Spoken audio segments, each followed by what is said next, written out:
Hello दोस्तों, आप सभी का स्वागत है मेरा यूट्यूब चैनल सुबह स्टडी पे।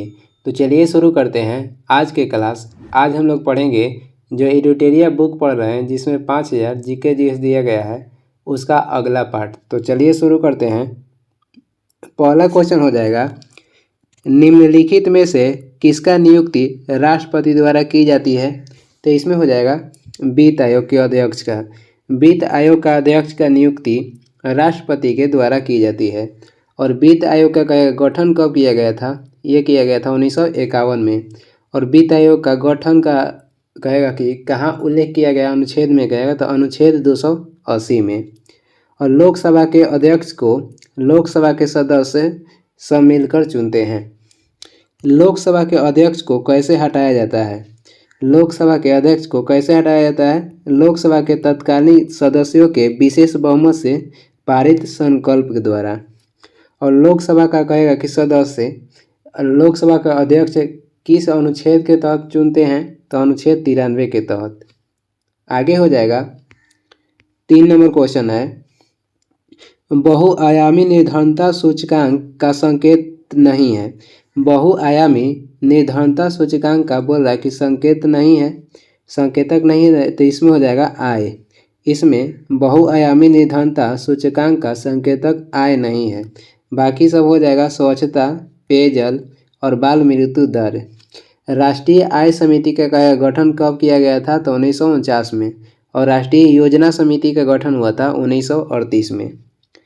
तुगलक काल में बिहार की राजधानी थी। तुगलक काल में बिहार की राजधानी बिहार शरीफ थी। वही कहेगा कि तुगलक वंश के संस्थापक कौन थे? गयासुद्दीन तुगलक थे। और मौर्य वंश की राजधानी था पाटलिपुत्र, या गुप्त वंश की राजधानी भी पाटलिपुत्र था। आगे देख लेंगे। 5 नंबर क्वेश्चन हो जाएगा, प्रकाश संश्लेषण के दौरान पैदा होने वाली ऑक्सीजन का स्रोत क्या है? प्रकाश संश्लेषण के दौरान जो ऑक्सीजन है ये जल से निकलता है। और प्रकाश संश्लेषण के दौरान कार्बन डाइऑक्साइड का अवशोषण होता है, यानी कि अवशोषित होता है। क्लोरोफिल जो है ये वड़क है, और क्लोरोफिल में मैग्नीशियम धातु पाई जाती है। और क्लोरोफिल के कारण जो पेड़ पौधे के पत्ता है वो हरा होता है। ऋग्वेद के 9वें मंडल का संबंध कहेगा किस देवता से है? ऋग्वेद के 9वें मंडल का संबंध हो जाएगा सोम देवता से। कहेगा कि ऋग्वेद में वेद की संख्या हो जाएगा 4, वेदांग के हो जाएगा 6 और उपनिषद के हो जाएगा 108। वेद की संख्या 4 है, वेदांग की संख्या 6 है, उपनिषद की संख्या हो जाएगा 108। ऋग्वेद में अग्नि के लिए कहेगा कितने ऋचाओं का उल्लेख किया गया है? ऋग्वेद में अग्नि के लिए 200 ऋचाओं का उल्लेख किया गया है। वही इंद्र के लिए कहेगा तो 250 हो जाएगा, 250। समुद्र के देवता कहेगा किसे कहते हैं? तो वरुण को। समुद्र के देवता ऋग्वेद में उल्लेख किया गया है वरुण को। और इंद्र जो थे युद्ध और वर्षा के देवता थे। आगे देखेंगे। अगला क्वेश्चन हो जाएगा 7 नंबर। 7 नंबर है, नेशनल हेराल्ड अखबार के संस्थापक निम्न में से कौन थे? नेशनल हेराल्ड अखबार के संस्थापक आएगा निम्न में से कौन थे? तो इसमें हो जाएगा जवाहरलाल नेहरू। और वही द इंडिपेंडेंट पत्रिका के संपादक कहेगा तो मोतीलाल नेहरू हो जाएंगे, जो कि जवाहरलाल नेहरू के पिताजी थे। जवाहरलाल नेहरू ने संविधान सभा में कहेगा कि उद्देश्य प्रस्ताव या उद्देशिका कब पेश किए थे? ये पेश किए थे 13 दिसंबर 1946 में।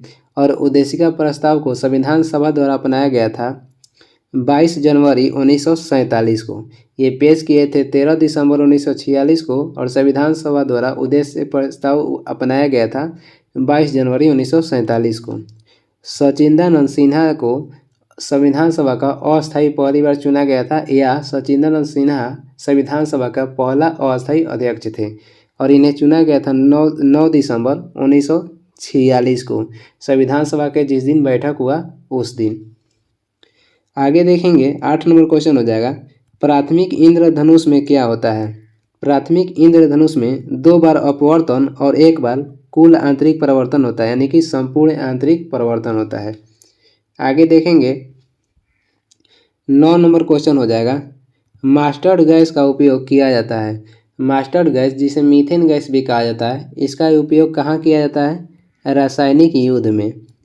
ईंधन गैस के रूप में कहेगा कि इसका उपयोग किया जाता है, ईंधन गैस के रूप में उपयोग किया जाता है CO+H2, और CO+H2 को भाप अंगार गैस या जल गैस कहते हैं। और एक ईंधन गैस है CO+N2, CO+N2 को प्रोड्यूसर गैस कहते हैं। ये दोनों जो है ईंधन गैस है।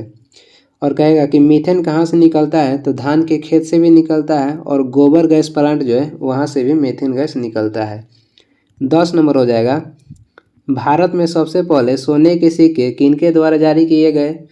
भारत में सबसे पहले सोने के सिक्के जारी करने वाले थे हिंद यूनानी।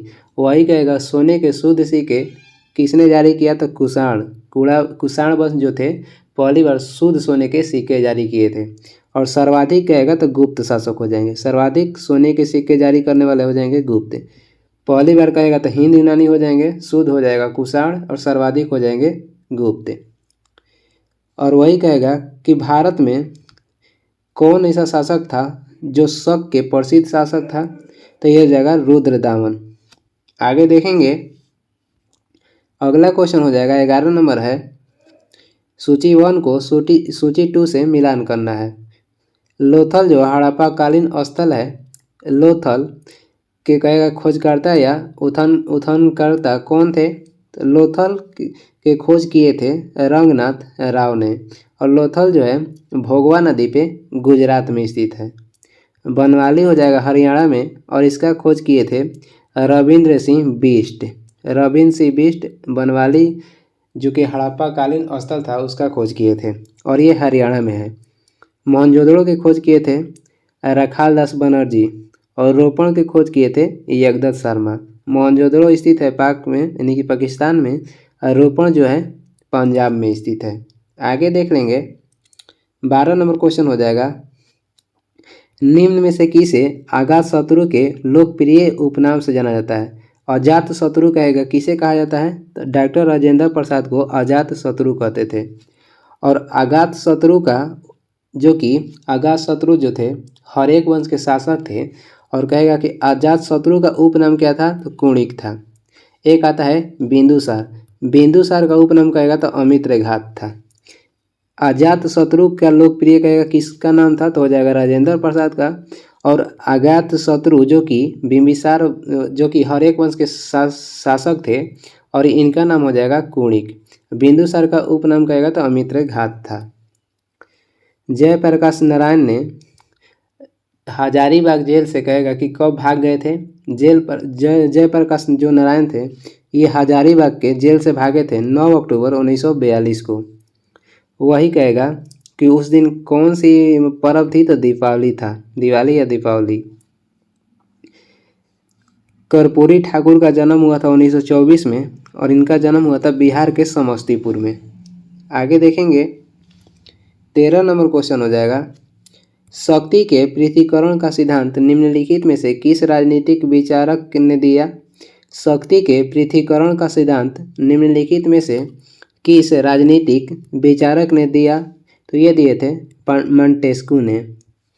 और वही प्रकृति की ओर लौटो ये कहेगा किसका नारा था, तो ये रूसो का नारा था।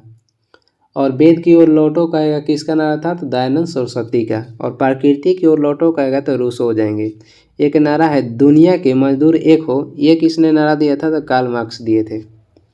14 नंबर है, निम्नलिखित में से किस मुख्य न्यायाधीश ने राष्ट्रपति के रूप में भी कार्य किया है, तो ये हो जाएंगे जस्टिस M हिदायतुल्लाह।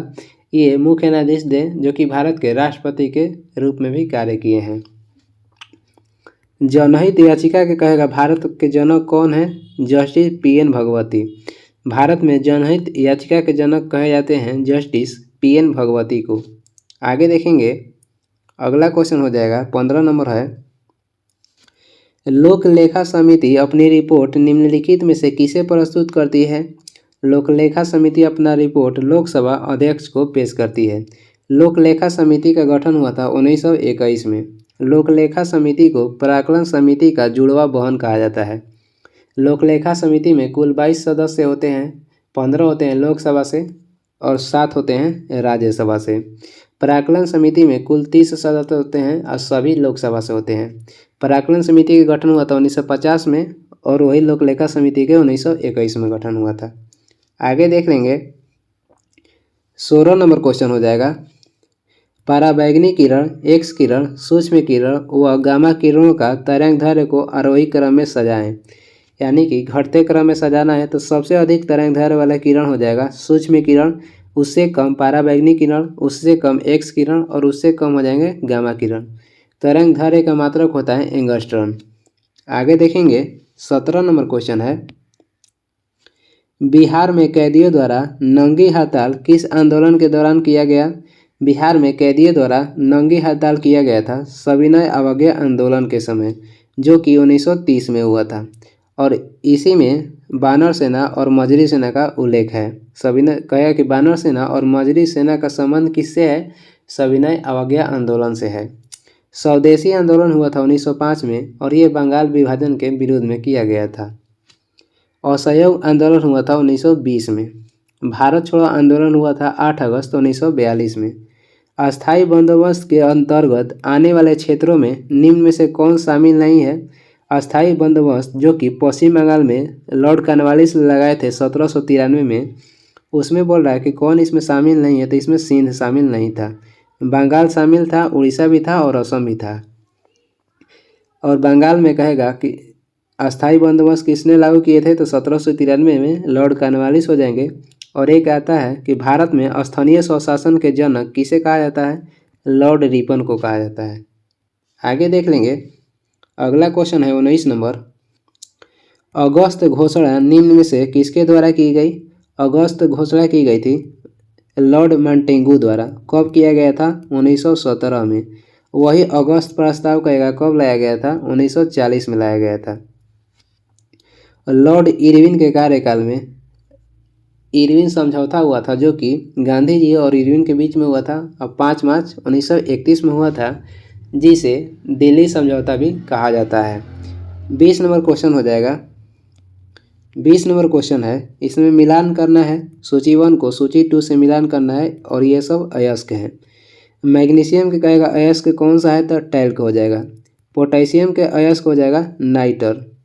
कैल्शियम के अयस्क हो जाएगा फास्फोराइट और मैग्नीज के अयस्क हो जाएगा पायरोल्यूसाइट।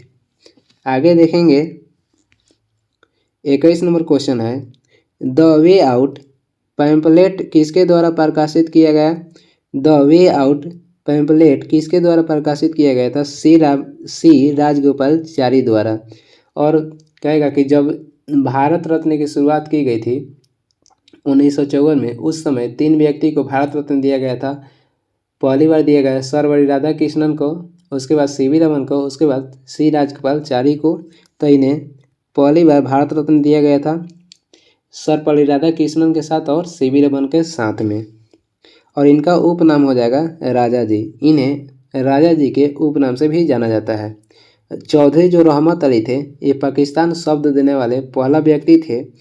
और वही कह देगा कि लियाकत अली पाकिस्तान के प्रथम प्रधानमंत्री बने। चौधरी रहमत अली जो थे, ये पाकिस्तान शब्द दिए, लेकिन पाकिस्तान के प्रथम प्रधानमंत्री बने लियाकत अली। मोहम्मद अली जिन्ना, ये पाकिस्तान के प्रथम गवर्नर बने।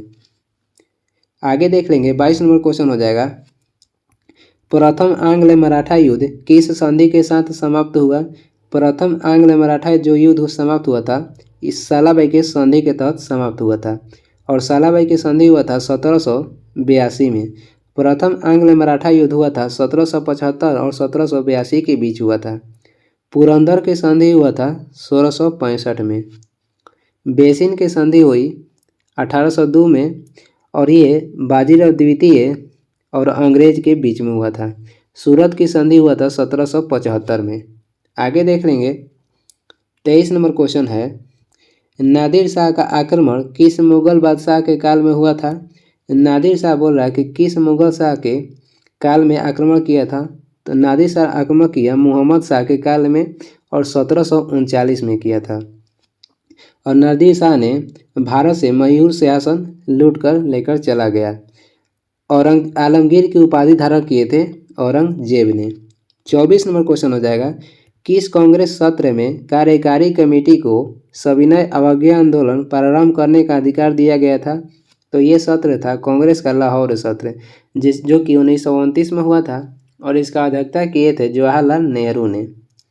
त्रिपुरी के कांग्रेस का त्रिपुरी अधिवेशन हुआ 1939 में, जिसका अध्यक्षता किए थे सुभाष चंद्र बोस, और ये मध्य प्रदेश में हुआ था। मुंबई सत्र हुआ था 1885 में, जिसका अध्यक्षता किए थे WC बनर्जी ने। लखनऊ सत्र हुआ था 1936 में, और जिसका अध्यक्षता किए थे जवाहरलाल नेहरू ने। आगे देखेंगे 25 नंबर क्वेश्चन हो जाएगा, जी का मान सबसे कम या शून्य कहाँ होता है। आपको बताना है कि जी का मान सबसे कम या शून्य कहाँ होता है। तो जी का जो मान होता है पृथ्वी के केंद्र पर शून्य हो जाएगा, भूमध्य रेखा पर ये कम होता है यानी कि न्यूनतम होता है, और ध्रुव पे अधिक होता है। जी के मान पृथ्वी के केंद्र पर शून्य होगा, विषुवत रेखा पर न्यूनतम होगा, और वही कह देगा ध्रुव पे तो अधिक होगा। जी का मान होता है 9.8 मीटर पर सेकेंड, यह छोटा जी का मान है। बड़ा जी का मान कहेगा तो 6.67 गुणे 10 के पावर -11 न्यूटन मीटर स्क्वायर पर केजी स्क्वायर होता है। आगे देखेंगे 26 नंबर क्वेश्चन है, द्रव्यमान दोगुना करने से गतिज ऊर्जा पर क्या प्रभाव पड़ता है। जब द्रव्यमान को दोगुना करेंगे तो गतिज ऊर्जा दोगुना हो जाएगी, वही वेग को अगर दोगुना करेंगे तो गतिज ऊर्जा 4 गुना हो जाएगी। आगे देखेंगे 27 नंबर हो जाएगा, किस गैस को स्ट्रेंजर गैस भी कहते हैं। स्ट्रेंजर गैस कहा जाता है जीनोन को। और वही कहेगा कि कौन सा अक्रिय गैस है जो कि वायुमंडल में अधिक पाया जाता है, तो इसमें हो जाएगा आर्गन। और नहीं पाए जाने वाले, वायुमंडल में नहीं पाए जाने वाले अक्रिय गैस हो जाएगा रेडॉन।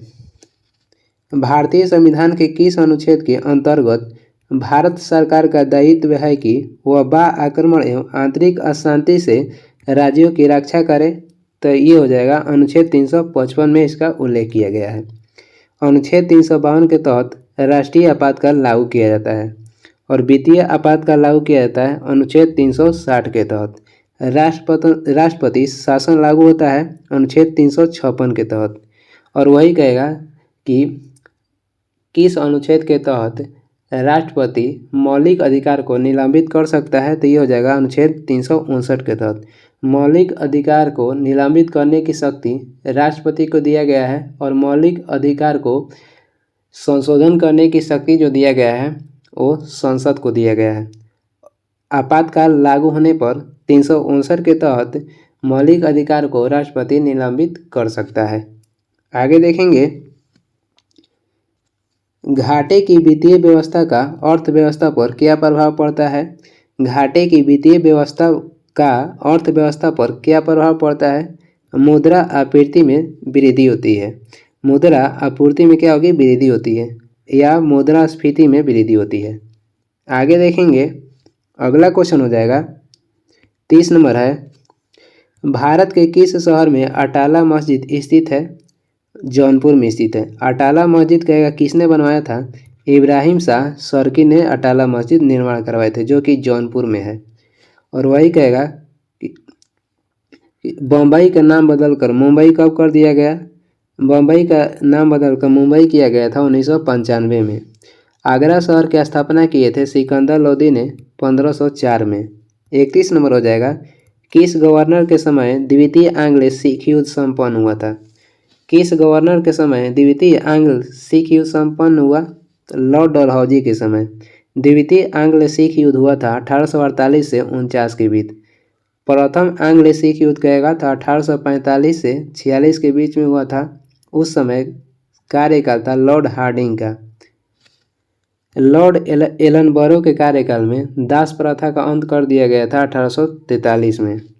आगे देखेंगे 32 नंबर क्वेश्चन है, महलवारी व्यवस्था किसके द्वारा लागू किया गया था। महलवारी व्यवस्था लागू करने वाले थे हॉर्ट मैकेंजी। वही रैयतवाड़ी व्यवस्था कहेगा तो रैयतवाड़ी व्यवस्था के जनक हो जाएंगे टॉमस मुनरो। कर्नल स्लीमन के सहयोग से राजा राम मोहन राय ने सती प्रथा पर प्रतिबंध लगाए थे 1829 में।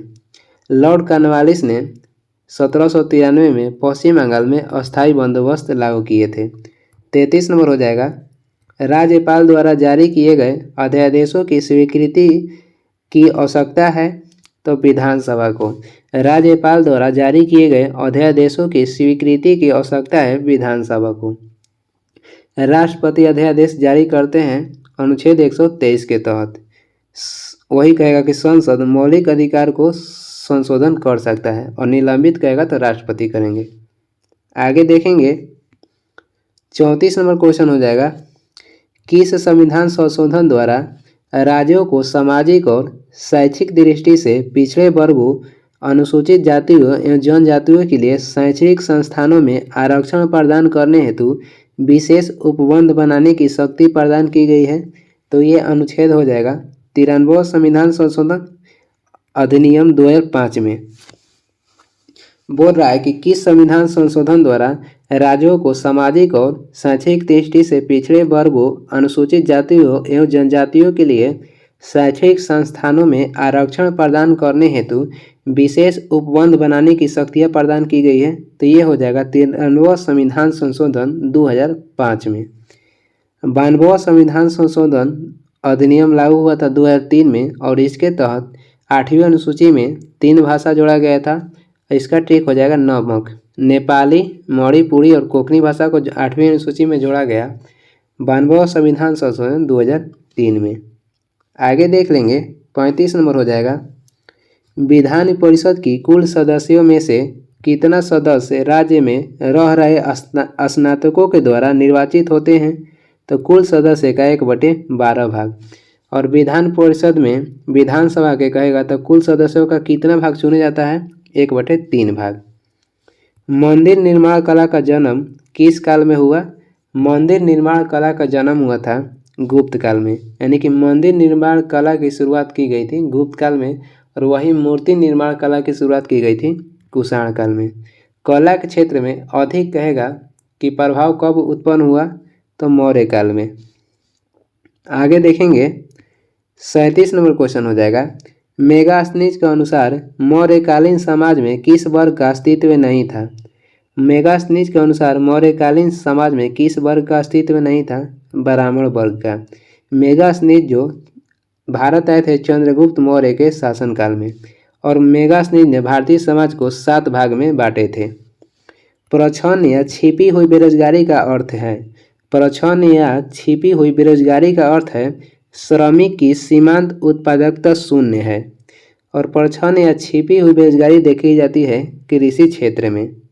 आगे देखेंगे 39 नंबर हो जाएगा, प्रसिद्ध महाकालेश्वर मंदिर किस नदी के किनारे स्थित है? प्रसिद्ध महाकालेश्वर मंदिर स्थित है क्षिप्रा नदी किनारे, जो कि उज्जैन में है मध्य प्रदेश में। चंबल नदी निकलती है जनापाव के पहाड़ी से मध्य प्रदेश से। नर्मदा नदी को मध्य प्रदेश नर्मदा नदी जो है मध्य प्रदेश में अधिक बहती है और गुजरात की जीवन रेखा नर्मदा नदी को कहते हैं। बहती है सबसे अधिक मध्य प्रदेश में और गुजरात की जीवन रेखा कहते हैं। 40 नंबर है, निम्नलिखित में से कौन घुमक्कड़ जनजाति नहीं है? तो इसमें हो जाएगा पिग्मी जनजाति। पिग्मी जो जनजाति है ये पेड़ पर निवास करती है। पिग्मी जनजाति पेड़ पर निवास करती है और ये कांगो बेसिन क्षेत्र में पाई जाती हैं। मसाई जनजाति पाई जाती है केनिया या तंजानिया में। लेप्चा जो जनजाति है ये सिक्किम राज्य में पाई जाती है। आगे देखेंगे 41 नंबर क्वेश्चन हो जाएगा, 2011 की जनगणना के अनुसार निम्नलिखित जनजातियों में कौन सबसे बड़ा समूह है? 2011 की जनगणना के अनुसार निम्नलिखित जनजातियों में कौन सबसे बड़ा समूह है? तो इसमें हो जाएगा भील। भारत में वर्तमान में सर्वाधिक जनजाति की किस जनजाति की संख्या अधिक है? तो भील जनजाति का, और ये मध्य प्रदेश और महाराष्ट्र में पाई जाती हैं। संथाल मध्य प्रदेश और झारखंड में पाई जाने वाली जनजाति है। जनगणना का महाविभाजन वर्ष कहेगा तो 1921 हो जाएगा और जनगणना का लघु विभाजन वर्ष कहेगा तो 1951 हो जाएगा। और 1951 के जो जनगणना था ये स्वतंत्र भारत का पहला जनगणना था। वही कहा जाएगा भारत में जाति आधारित पहली बार जनगणना कब करवाया गया? 1931 में। गोंड जो जनजाति है ये भारत की दूसरी सर्वाधिक जनसंख्या वाली जनजाति हो जाएगी और ये मध्य प्रदेश में निवास करती है। शीत ऋतु में भारत के उत्तरी भाग में वर्षा होती है, यानी कि शीत ऋतु में भारत के उत्तरी भाग में कैसी वर्षा होती है? तो ये होती है पश्चिमी विक्षोभ से। भारत में कहेगा कि सर्वाधिक वर्षा किस मानसून से होती है? तो दक्षिण पश्चिम मानसून से सर्वाधिक वर्षा होती है।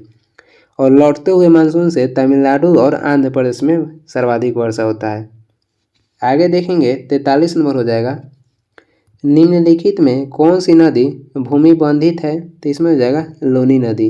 ये लूनी नदी जो है कच्छ के रण में समा जाती है। गंगा नदी निकलती है उत्तराखंड के गंगोत्री से। कावेरी नदी निकलती है ब्रह्मगिरी के पहाड़ी से और ये कर्नाटक से निकलती है। कोसी नदी नेपाल से निकलती है। निम्न में से कौन सा भारत में निर्वनीकरण का प्रभाव नहीं है? तो इसमें हो जाएगा शहरीकरण।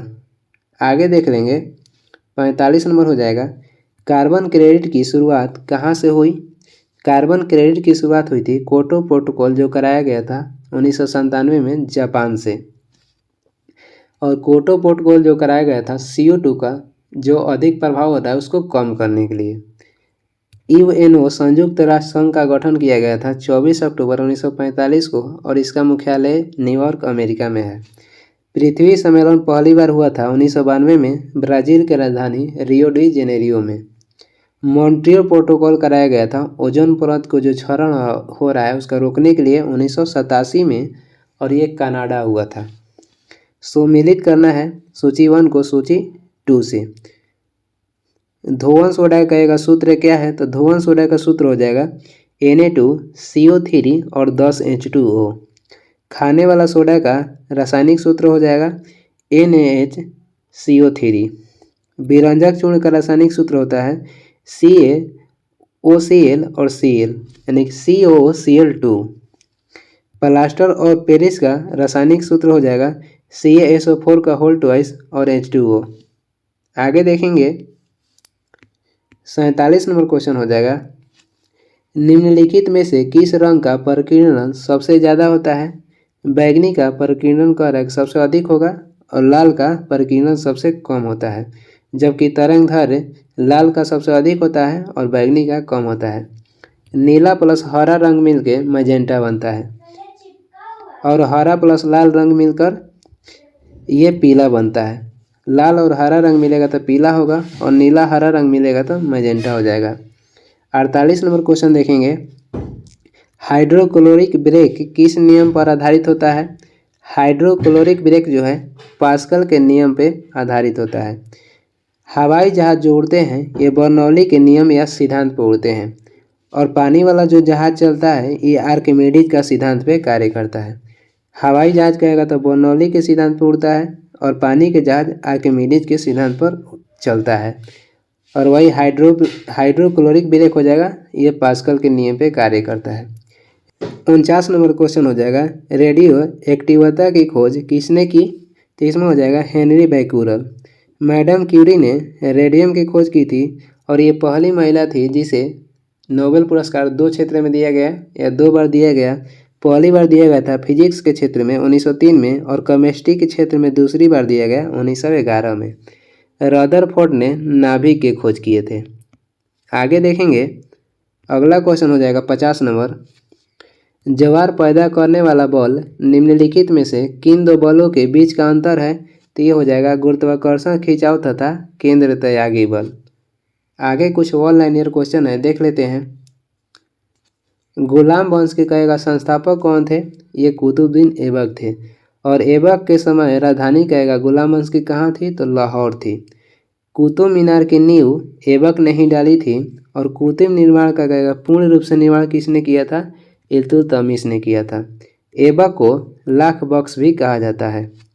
ऐबक ने अजमेर में 2.5 दिन का झोपड़ा का एवं दिल्ली में कुबत उल इस्लाम मस्जिद का निर्माण करवाया था।